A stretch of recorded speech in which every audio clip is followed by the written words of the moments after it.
Programa não recomendado para menores de 12 anos.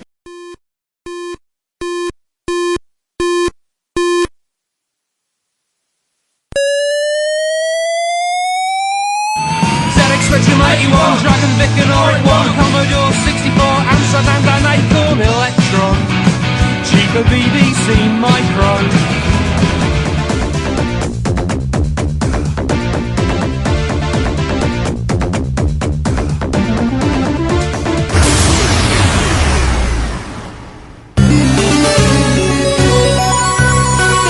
Retrópolis, a cidade dos clássicos.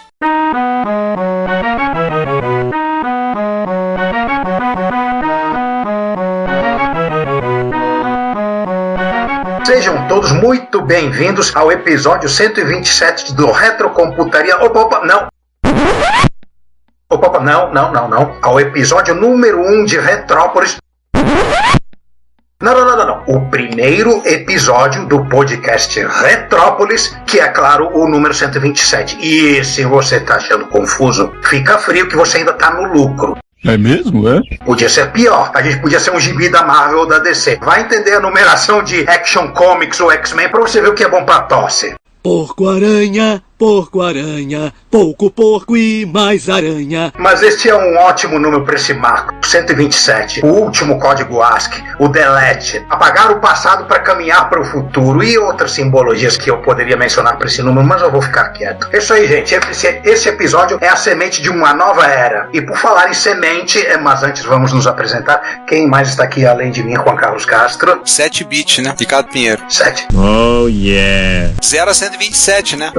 É. Pegar o episódio 0, 127, 7-bit. Vamos entrar no 8º bit. Isso. Bom dia, boa tarde, boa noite. Vocês já devem estar careca de saber que eu sou o César Cardoso. Enfim, a gente... Assim, se a gente fosse a Marvel DC, começaria do zero de novo. Mas esse aqui, felizmente, não é um podcast de quadrinho. Felizmente, inclusive. Oi, gente, é 127, mas que também é 1. E se for binário, é um monte de 1 enfiadinho. Mas tudo bem, no final das contas, assim, são os mesmos chatos de sempre, com as mesmas pedras sem graças de sempre também. Não, nem tanto. Agora nós somos o conselho administrativo de uma cidade. Isso. Ou seja, a gente tem todo um acervo novo de piadas ruins pra vocês. Isso porque nós amamos nossos ouvintes. A gente vai realmente encher esse podcast com piada de burocrata. Quase. É um risco que a gente tá correndo, né? Que os nossos ouvintes estão correndo de ouvir. Então, vocês já sabem. Não sai correndo não, tá? Não vai embora não, tá? Fica aí, vai. Fica que vai ter bolo. Não, fica que vai ter episódio. E se for correr, tira o fone de ouvido, por favor. Vai que se leva o computador, o celular junto, derruba da mesa. Vai, filhão! Não é isso, não. Nossos ouvintes são modernos. Nossos ouvintes usam fone sem fio. Olha, fone sem fio. É que qualquer coisa cai e você perde, né? Esse é o problema. Ou engole, ou o cachorro come, ou etc. Mas esse não é um podcast pra ficar discutindo sobre fone de ouvido? Vamos parar com a digressão e começar com esse episódio, o assunto é legal. Finalmente, né? A gente tava falando sobre semente, né? Exatamente. Pois é, falando de semente, nós vamos voltar de novo àquele universo paralelo chamado Império Britânico, Grã-Bretanha, Inglaterra, Albion, ou seja lá que nome que eles estejam usando no momento. Exclamação Europa agora. Bem lembrado, exclamação Europa. Nós não somos a Europa, não tá lá. Esse episódio agora, nós já falamos anteriormente sobre os computadores da Acorn, da bolota. Agora nós vamos falar dos computadores de 32 bits da Acorn. Esse era um episódio que nós estamos planejando para o ano de 2021. Mas como a gente já falou tanta coisa britânica em 2021, a gente falou, não, chega, vamos dar uma overdose pro pessoal. Chega, vamos empurrar isso para 2022. E até porque estamos correndo o risco de começar a ter sotaque britânico, né? Ah, não. Daqui a pouco a gente tá escrevendo Color com U, Realize com Z, né? Melhor maneirar isso. Color Computer. Com a minha cara pra bater. Então, nós empurramos agora para 2022 para dar uma amenizada no papo, né, para não ficar tão pesado, só falando de Inglaterra, primeira geração, fala da arquitetura Arquimedes, já que a arquitetura RISC-PC foi lançado 15 dias antes do nosso ponto de corte. Lembrar que o nosso ponto de corte é a data de falência da Commodore. Eu continuo mantendo que nosso ponto de corte oficial é no ano seguinte ao lançamento do Windows 95, mas é tão legal isso aqui. Não. É que nem, qual a data do fim da Idade Média? Não. Ô Juan, esse canônico não muda. Que merda, hein? Sabia não? Os nossos pontos de corte é o falência Commodore, o que não significa que não existam outros pontos de corte. É o que acontece. A gente se dá o direito de dar uma esticadinha e chegar até o Windows 95, mas a princípio a gente considera o fim da era quando a falência da Commodore é americana, né? Mas nada impede que a gente invente outros pontos de corte, que simplesmente a gente define um ponto de corte, tipo, ninguém tem nada a ver com isso. Se vocês gostaram, gostaram. Se não gostaram, que se dane. O ponto é nosso, a gente corta o que quiser. A gente que manda nessa cidade mesmo, né, então? E de um jeito ou de outro a gente vai falar um pouquinho do RISC PC lá pro final. E nossos pontos, nossas regras. Fim da história. Então, relembrando, no episódio 112, nós falamos sobre a Acorn, então a gente vai dar uma passadinha rápida para relembrar, mas se você quiser saber mais a miúde a respeito da Acorn Computers, nós já falamos lá no 112. A Acorn Computer foi fundada por Chris Curry e Herman Hauser por volta de 1979. Chris Curry é ex-empregado da Sinclair Radionics e da Science of Cambridge, ambas de propriedade do Sir Clive Sinclair. Herman Hauser estava concluindo seu doutorado no King's College, é entusiasta de computadores, viu o MK14, ficou todo empolgado quando visitou a Science of Cambridge. Era aquele computador de aprendizado numa plaquinha, teclado Hexa e etc. Isso. Era um kit.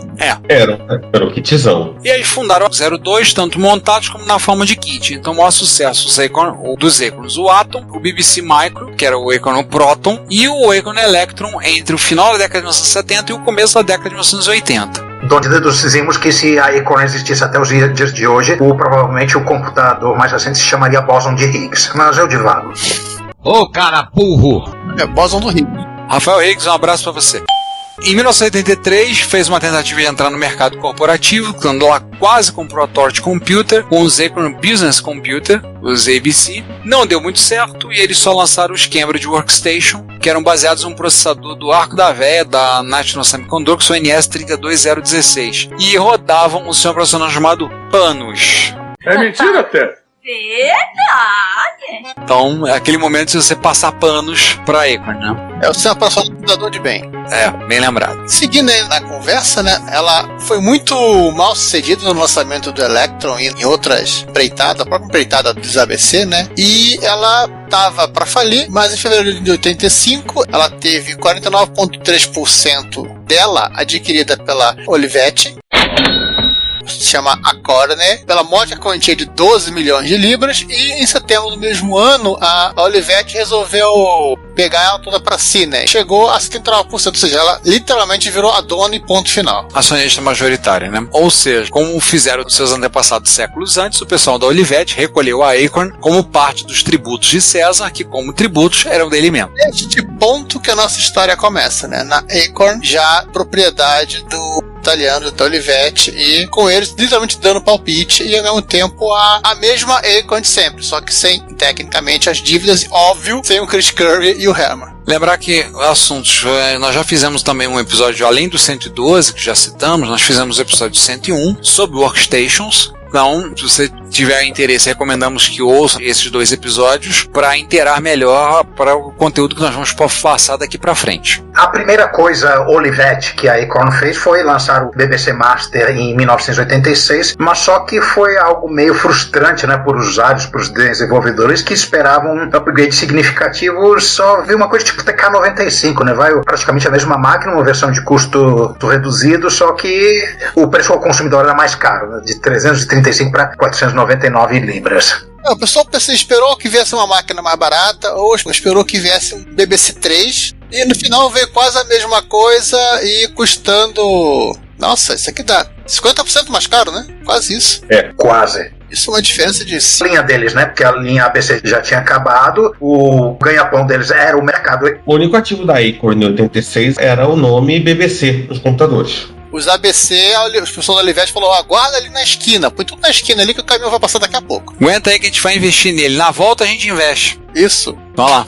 Eles ficaram restritos porque só tava com os BBC e o mercado era educacional, né? Era tudo que eles tinham, pelo menos vendia. Se bem que assim, não era uma situação confortável, porque, né, tinha a concorrência. Sim. E havia uma certa polêmica pelo uso do nome BBC, né? Que teoricamente ele deveria se restringir às iniciativas de educação do governo, né? Da BBC, mas os micros estavam sendo vendidos direto ao mercado superior com a marca BBC Micro. Assim, semi a revelia, mas não muito, e sem violar o contrato, mas assim, gerando um certo atrito, né?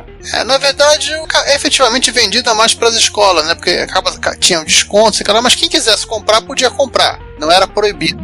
Porque também dizer coisa, os micros, o BBC, eram micros caros. Sim, muito caros. Muito caros para o mercado consumidor inglês. Mas aquela coisa, escola você mete um contrato, você compra um monte, ao mesmo tempo você consegue um bom desconto. Então, no final das contas, mesmo que a Acorn pudesse vender esses computadores no mercado aberto, não fazia tanta diferença, porque na prática, tipo, a não ser que você precisasse por algum motivo específico, não fazia muito sentido você comprar um BBC Master, você podia comprar um Spectrum, ou um Commodore 64. Ou o próprio Amstrad. Ou Amstrad. BBC ou um PCW, dependendo da tua atividade, né? Mas assim, o lance assim, quer ver a concorrência. Tinha outras empresas que queriam também vender para as escolas, né? Esse mercado era interessante. Até porque a própria coroa britânica subsidiava a compra das máquinas. Essa insatisfação, assim, tinham dois caras no topo da lista, né? A gente de computadores que vendia para o mercado doméstico, era o foco dela. Ela vendia, por causa nessa época, ela já estava vendendo clones de PC com o BBC Micro de MS-DOS instalado. Outra associação, né, chamada British Micro Federation, que era liderada por um representante da Microsoft. E esses dois caras juntos, eles alegavam, inclusive, assim, que esse negócio de pôr BBC não só era danoso, como é antiético. Tinha que adotar um padrão de mercado, né, entre muitas aspas, que era o MS-DOS. Aliás, assim, é meio curioso, Microsoft é antiético na mesma frase. Hipocrisia, eu quero uma pra viver. Simone, solta o quadro aí. Se, a respeito deste episódio, você quiser enviar um comentário, um elogio, uma crítica construtiva ou uma correção, porque afinal a gente erra também, seja ela no nosso site ou no canal do YouTube, ou ainda você quiser nos enviar um e-mail, não hesite, faça. Você pode falar conosco através do Twitter, nosso perfil é o @Retrópolis, nos comentários desse episódio, desse post, que vocês estão vendo agora, do retropolis.net.br ou no Retrópolis com acento no o.com, nos comentários do nosso canal do YouTube, no Retrópolis, no nosso e-mail, o contato@retropolis.net.br e vários outros locais. Nunca se esqueça do que nós sempre dizemos. O seu comentário é o nosso salário. Muito obrigado pelo seu tempo e pela sua audição. A gente tem que explicar tudo, Rogerinho.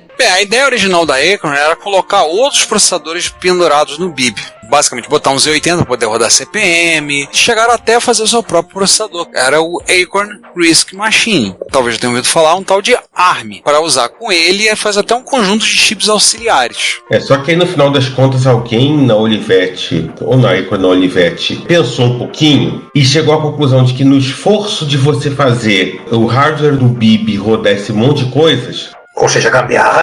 Inclusive, como você já fez um processador novo, cara, você faz um computador novo com um processador novo. Começa do zero. Não, já tinha um chip de vídeo, um chip de controle.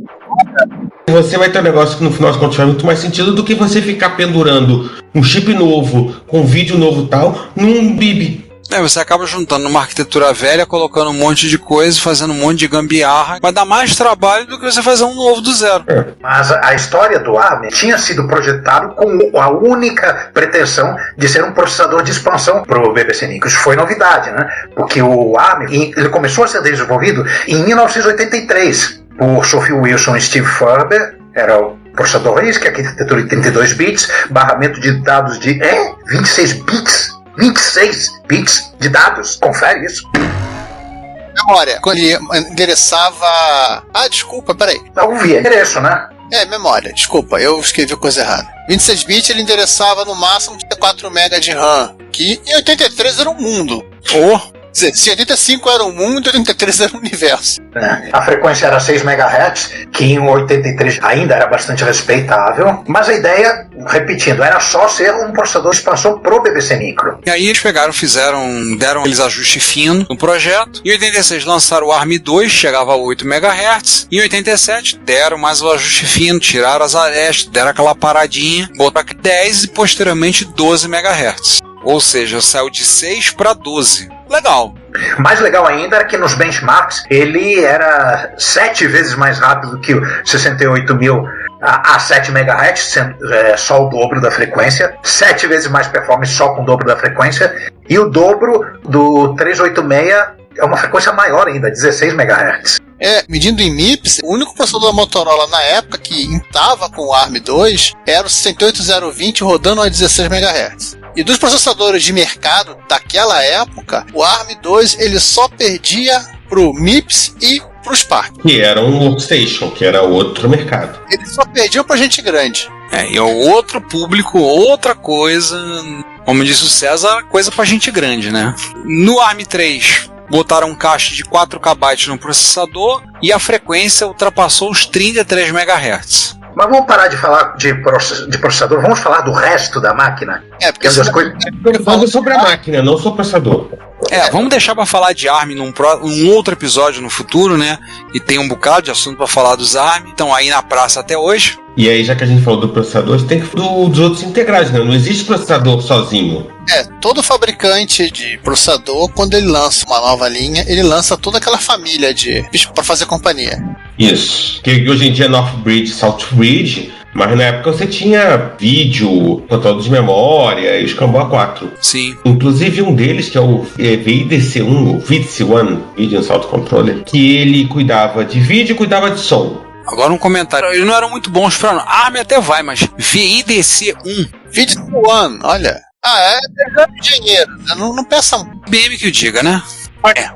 A Sharp é pior. A Sharp criou o Histeria, o Buda, o Cynthia e tudo pra mesma máquina. Não tá falando, lembra do maior exemplo de todos, né? Dos Amiga, né? O Amiga pelo menos é coerente, é nomes de mulheres. Mesmo 68000 tem o Buda e tem a Cynthia. Agora, como é que você associa os dois caras, eu não quero saber. Eu vou falar do VIDC1, dessa pastilha. O VIDC1, ele cuidava do vídeo do som, obter. Da parte de vídeo, cuidava da geração de vídeo em modos com 2, 4, 16 e 256 cores, de uma paleta de 4096, com resoluções gráficas em modo mono 1024 por 1024, também não entendi. Que diabo é isso? Deve ter algum sentido mais. 640 por 512 em 16 cores e 640 por 256 em 256 cores. Em César, editoração eletrônica. É o único motivo para você usar editoração eletrônica. Mas do resto, em mono, fazer desktop publishing. Que pra molecada, galera mais nova que tá ouvindo a gente, em um certo momento ali da segunda metade dos anos 80, todo mundo resolveu brincar de fazer desktop publishing e fazer seus próprios zines no computador. Eu nunca quis fazer jornalzinho. Todo mundo achou que era bom fazer jornalzinho. De vez em quando faz. Hoje em dia é dançando TikTok, mas faz uma questão da geração. Além de tudo, o VIDC1 dava suporte a um sprite por hardware, com 32 pixels de largura e altura ilimitada. É triste isso, hein? Pra que serve um negócio desse? Só pra fazer a rede num jogo de tênis, né? Não. Cursor do mouse. Acabou. Esse é o VIC-2, né? Do Commodore 64, que os sprites têm largura, mas tem altura ilimitada. Não, mas são os sprites, não é um só. Mas especificamente é um sprite por hardware. Foi feito para cursor de mouse mesmo. Antes que eu esqueça, ele tinha suporte a 4 cores. Ao transparente mais 3 cores. Mouse, né? Resolveram fazer o cursor de mouse num sprite. É a boa ideia? Não sei, mas fizeram. E antes que alguém pergunte sobre o som, sim. Ele tinha 8 canais PWM de 8 bits estéreo. O Amiga tinha 4 canais PCM, ele tinha... O PWM é só uma variação do... Pulse Code Modulation, seu Pulse Switch. É só como é que ele modula. É tipo assim, o som dele era o dobro do Amiga. Melhor pra tocar mod. Dá pra tocar 2 mods ao mesmo tempo. Eu gostaria que o João estivesse aqui. Aliás, João, bota um comentário aí se você já teve a experiência de ouvir esse chip ou não, ou se tiver, expresse sua opinião, porque você é o homem da musicalidade nos micros clássicos.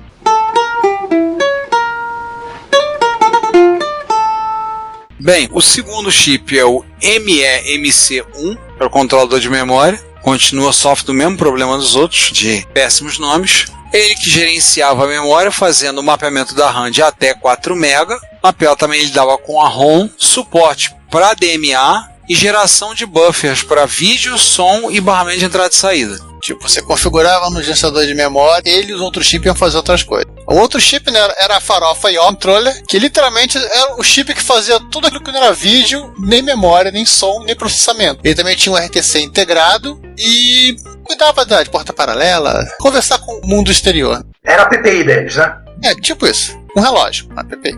Bom, antes que alguém pergunte, versões posteriores desses caras todos aí, sei lá, 16 milhões de cores, resolução gráfica, aumento na capacidade de memória instalada, essas coisas todas aí pra frente. Mas o que é que não tinha, Ricardo? Coprocessador matemático. Lembrar que na época, coprocessador matemático, crianças, era muito caro. Era mais caro que o processador. Então era um negócio meio salgado. Então, bem, não vamos colocar, né? Fazer o quê? É basicamente como hoje em dia uma placa de vídeo. Graças aos seus amiguinhos scalpers, né? E obviamente os cacete chips que tem por aí, tem que falar disso. Como vocês sabem, hoje em dia você comprar a placa de última geração, você tem que deixar pelo menos uns 10 rins.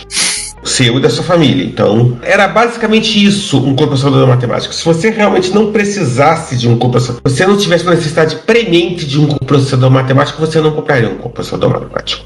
Engenharia é um mercado restrito. A engenharia, institutos de pesquisa, até mesmo quem fora desses mundos, computações complicadas, eram basicamente computações inteiras, então era muito pouca procura. Só para contar rapidinho, eu fiz um curso de computação gráfica no 3D Studio, não era 3D Studio Max, 3D Studio 3.0, lá nos anos 90, ele exigia o coprocessador matemático nas máquinas para rodar, e a gente, com um programinha que ficava residente da memória, cretino, passava a perna no programa, no caso no 3D Studio, e fingia que tinha um coprocessador. Mas ele passava a perna em você, porque ele fazia a conta com 10 vezes mais lento que o esperado. Mas era só para ter aula, para aprender a usar a ferramenta, filho. Não tinha como. Era o que tinha para hoje. Era mais barato usar esse programa do que ficar correndo atrás de um coprocessador matemático para cada uma das máquinas do laboratório. Era um negócio muito caro. Vale lembrar, quem fabricou esses integrados todos, incluindo o ARM, era a VTI. Versão brasileira VTI Rio. Aquela empresa que tinha licença para fabricar, podia vender o processador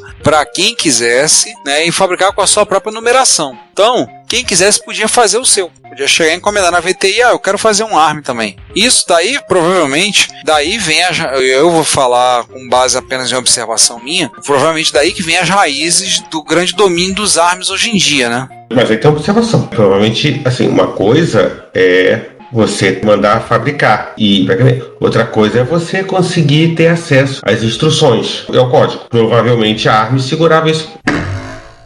A Acorn, mas a Acorn não se importava. Na verdade sim, ela licenciou a VTI, ela botou no catálogo dela os chips que ela tinha feito com a Acorn, que ela era tipo a Second Source. Sim, quem quisesse comprar um Nyoki.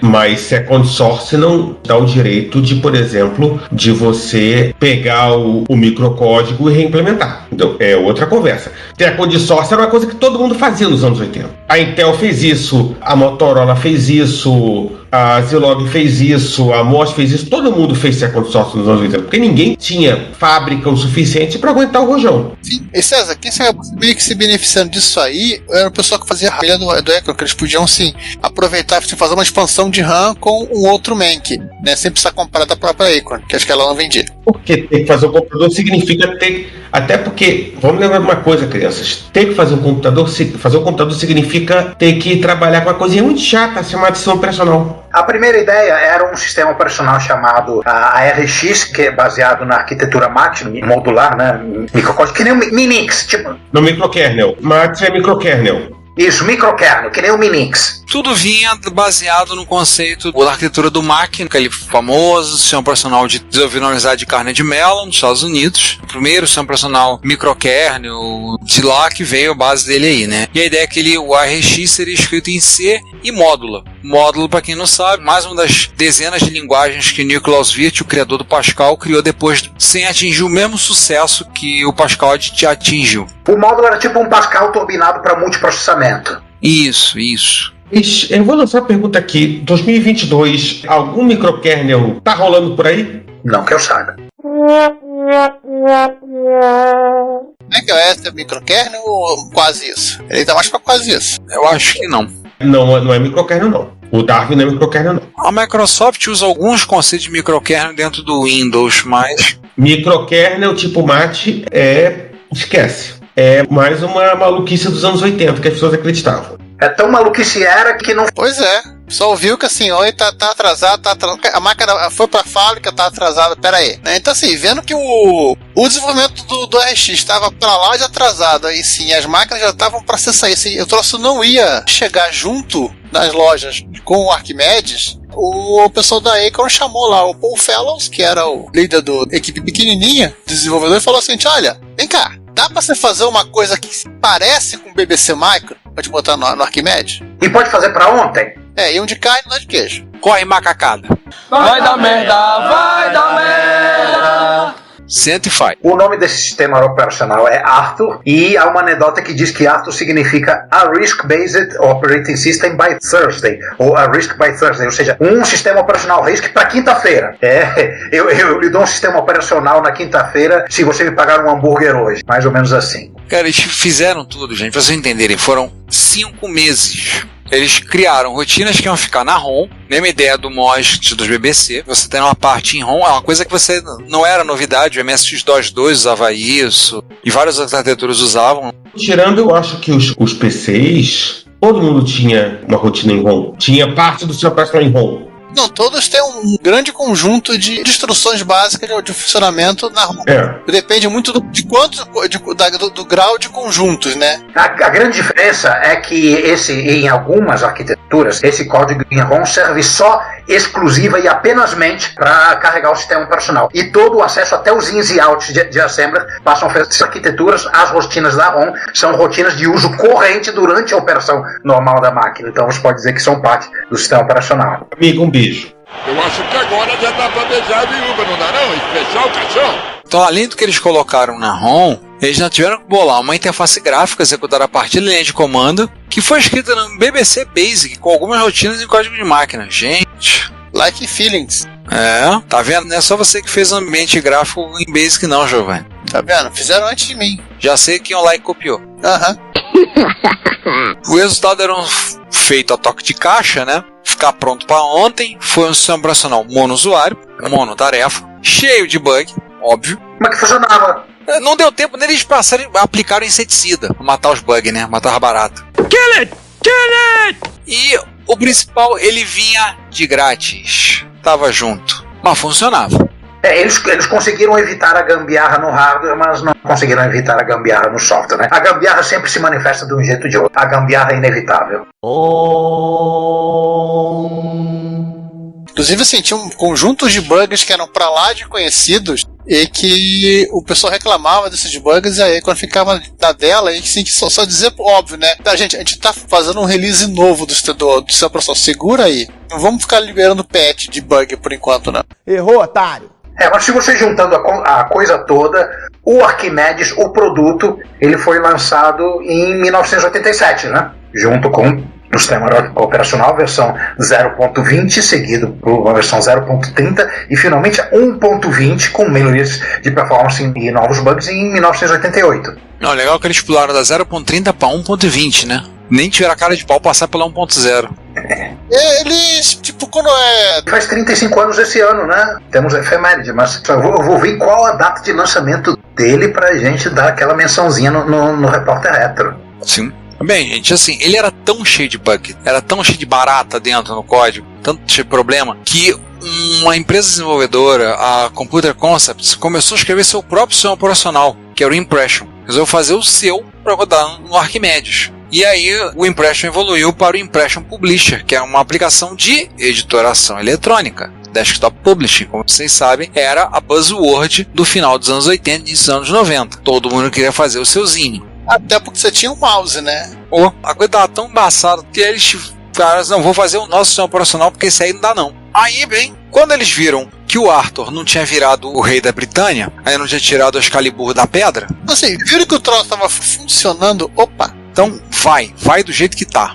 Toca o barco. Vamos fazer o seguinte, suspende o RX. Vai rodando com o que tá mesmo, né? Vai com o Arthur do jeito que dá. Além do mais, o Arthur rodava em sistemas com 512 KB de RAM, e somente com disquete. O RX exigia 4 MB, disco rígido e, gente, memória sempre foi um treco caro. Não é exclusividade de agora. Sempre foi um breguete caro. 4 MB em 1987 era muito pesado. Era exigir muito. Não era uma coisa do outro mundo, mas algo tipo assim, que não dá pra exigir como baseline do Mac. Mas, cara, eu só tinha garantia em Workstation e PCs e Macs de gama alta. Nessa época, tipo assim, PC tinha 640k e olha lá, cara. 512, 640, às vezes 1 mega e você dizia, uau! Assim, 4 mega 87 era um negócio... Os primeiros desktop PC com 386 não tinha nem um ano que tinha saído.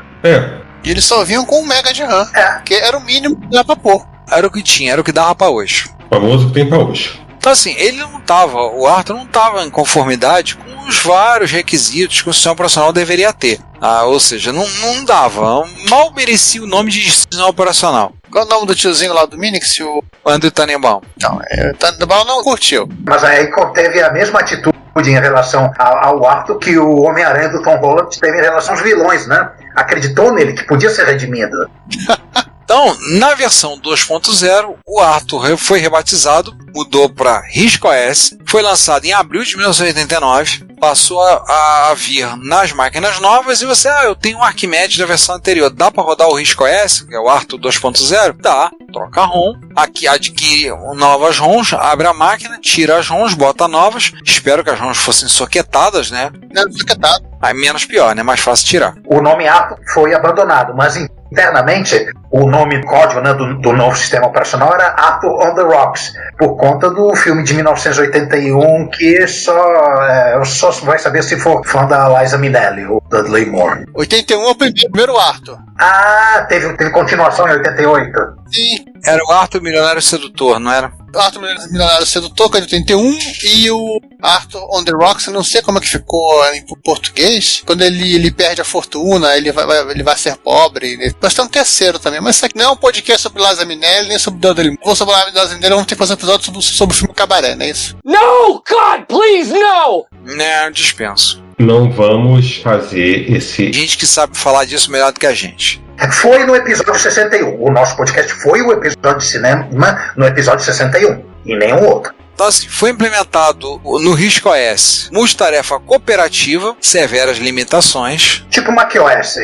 Ele não tinha multithread. Multithread, o que era isso? É de comer ou de passar no cabelo. Usava o sistema de arquivos ADFS para disquetes discos rígidos. E, se eu não me engano, o Linux tem suporte até hoje ao dito cujo do ADFS. Não suportava a memória virtual. Não suportava, parecia que ele não gostava da memória virtual, né? Ele não tinha suporte para uso de memória virtual. Tinha uma certa proteção de memória, pero no mútil. E era incrivelmente modular, ou como diriam os jovens hoje em dia, plugável. Já deu uma boa melhorada, ele já melhorou bastante para ser ruim, que antes ele era horrível.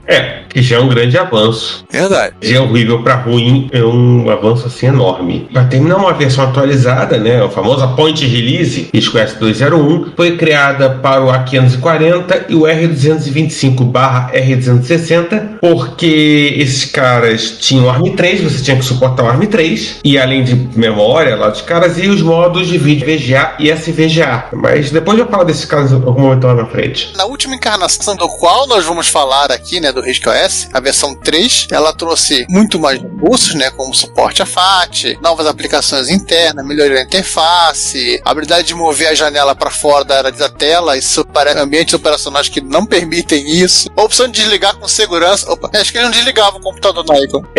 Basicamente você não precisava enfiar o dedão e torcer para que tudo estivesse salvo. Ali sim foi covardia. É salvo quando você ligasse de volta.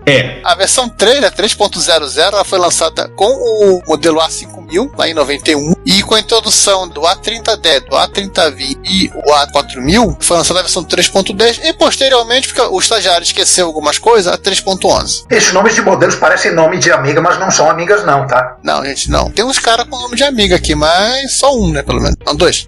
Tem ainda uma versão que é 3.19, que tem suporte ao idioma alemão. Agora, por que pulou de 3.12 para 3.19, eu não sei. A versão 3.50, 350, né, que é Irajá Passeio, Foi lançada junto com o primeiro modelo do RISC PC, que já trazia suporte ao processador ARM6, olha uma coisa que evoluiu, e os novos integrados, suporte os modelos anteriores, ou seja, você não podia atualizar para o 3.50 o teu A3000. É outra família, outra arquitetura, a única coisa de compatibilidade que tinha era o conjunto de instruções do ARM, e só. Exatamente. A última release desse cara, né, é a versão 3.7, que foi lançada para os A7000 e o A7000 Plus, que seja lá no 1996, 1997, que precisavam dar suporte a um outro ARM, né, o Strong ARM. Caramba, ainda lançaram o Arquimedes em 96. Vamos falar daqui a pouco desse cara, você vai entender que ele não é bem um Arquimedes. Bom dia, boa tarde, boa noite, Brasil, boa noite, Galacta, bom dia, boa tarde, boa noite e tchau. Nós temos um canal no YouTube e um perfil no Instagram. Todos os episódios do podcast estão disponíveis para você, assim como as besteiras e eventualmente vídeos. Mas vocês sabem, não somos lá muito bons com esse tipo de mídia. No nosso Instagram também publicamos imagens, textos e eventualmente vídeos. Esses vídeos são material vindo de encontros, lives, gravações ao vivo, entre outras formas. Não deixe de assinar, comentar, ligar os sininhos e compartilhar com outros. Ajude-nos a espalhar a palavra da retrocomputação a outras pessoas. Muito obrigado. Tua boca chega até salivar! Bem, em termos de software, o que a Acorn fez? Ela, vamos lançar primeiro o hardware, depois a gente vai soltar os SDKs para as desenvolvedoras fazerem o software. Ou seja, usar a filosofia do campo dos sonhos, né? Construi e eles virão. Faltou o Steve Ballmer ficar berrando developers lá na Acorn, né? Eles não tiveram Steve Ballmer. Developers. Eles disponibilizaram uma versão do BBC Basic para ARM, um emulador do BIB e um processador de texto do ArcWriter, bem limitadinho, mas com a ideia que ele servia como uma prévia de um outro software que estava em desenvolvimento. Ou seja, essa é a versão alfa, vai sair uma outra melhor, tá? Essa é a base dele. Acredite, amiguinho, vai sair. E como ele tinha o emulador BIB, né, literalmente ele não perdeu software algum. Ele já veio assim, aquela coisa MMS para MS-DOS, ele já trouxe toda a biblioteca anterior. Trazer toda a biblioteca anterior do código bem escrito, né? E a MSX roda tudo pero no mucho, né? Alguns não rodam, mas aí é porque os brasileiros não suedem programar segundo ao padrão. Isso, os brasileiros, os espanhóis, os niponeses.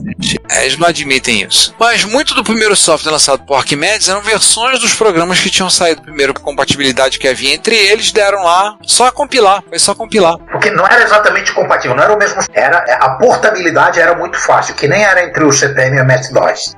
Se o cara tinha um título escrito já em BBC Basic, é literalmente só da RAM. Então, aí com o lançamento da família A4000... Não, A400/1, pronto. Facilita a vida do ouvinte para entender, por favor. Vamos falar dele. A400/1. 400 ou 401, né?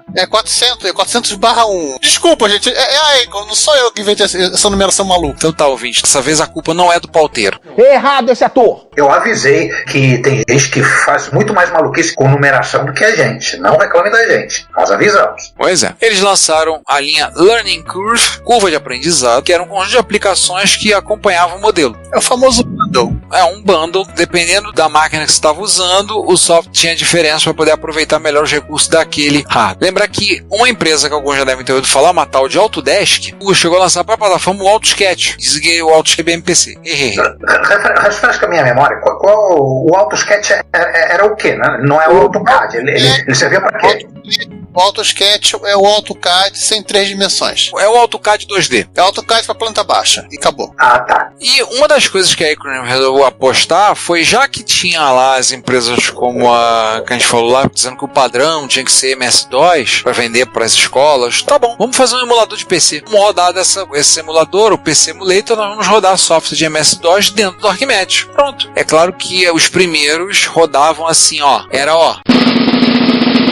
uma bosta, uma boa porcaria rodando. Não dava pra usar, era inviável. Ele só ficou bom a partir do ARM 3. Sim, porque também tem questão de performance, né? Já estava disponível para poder rodar aquilo lá, a ponto que ele conseguia rodar o Windows 3.0 dentro de uma janela do RISC-OS. Só que haja memória para rodar, mas você conseguia rodar o MS-DOS e o Windows 3.0 dentro de uma janelinha dentro dele. Isso é bem interessante. Belíssimo Frankenstein, isso. Mas, de novo, você tinha que ter uma quantidade absurda de memória. Aliás, vamos deixar um link aí, hein, César? reportagem da Acorn U, de novembro de 90, que fala sobre a nova versão do PC emulador. E o repórter foi bem tiozão nesse título, aliás. A Acorn acabou anunciando um Podule que conteria um 80186 que emularia, entre aspas, diretamente por hardware e custaria em torno de 300 libras. Um PC na época custava 500 libras, né? Então...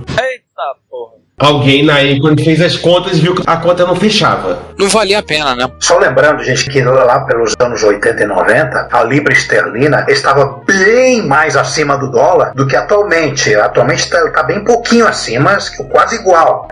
Do dobro, beirando o triplo. Ela valia mais que ouro, hein? Bom, e aí acho que foi uma boa, inclusive, pra quem queria, porque, cara, 886, né? Aplicação de DOS.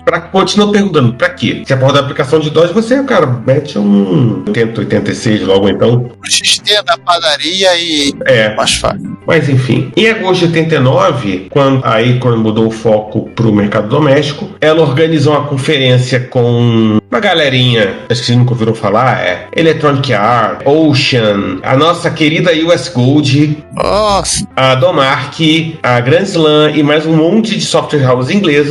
Só as top.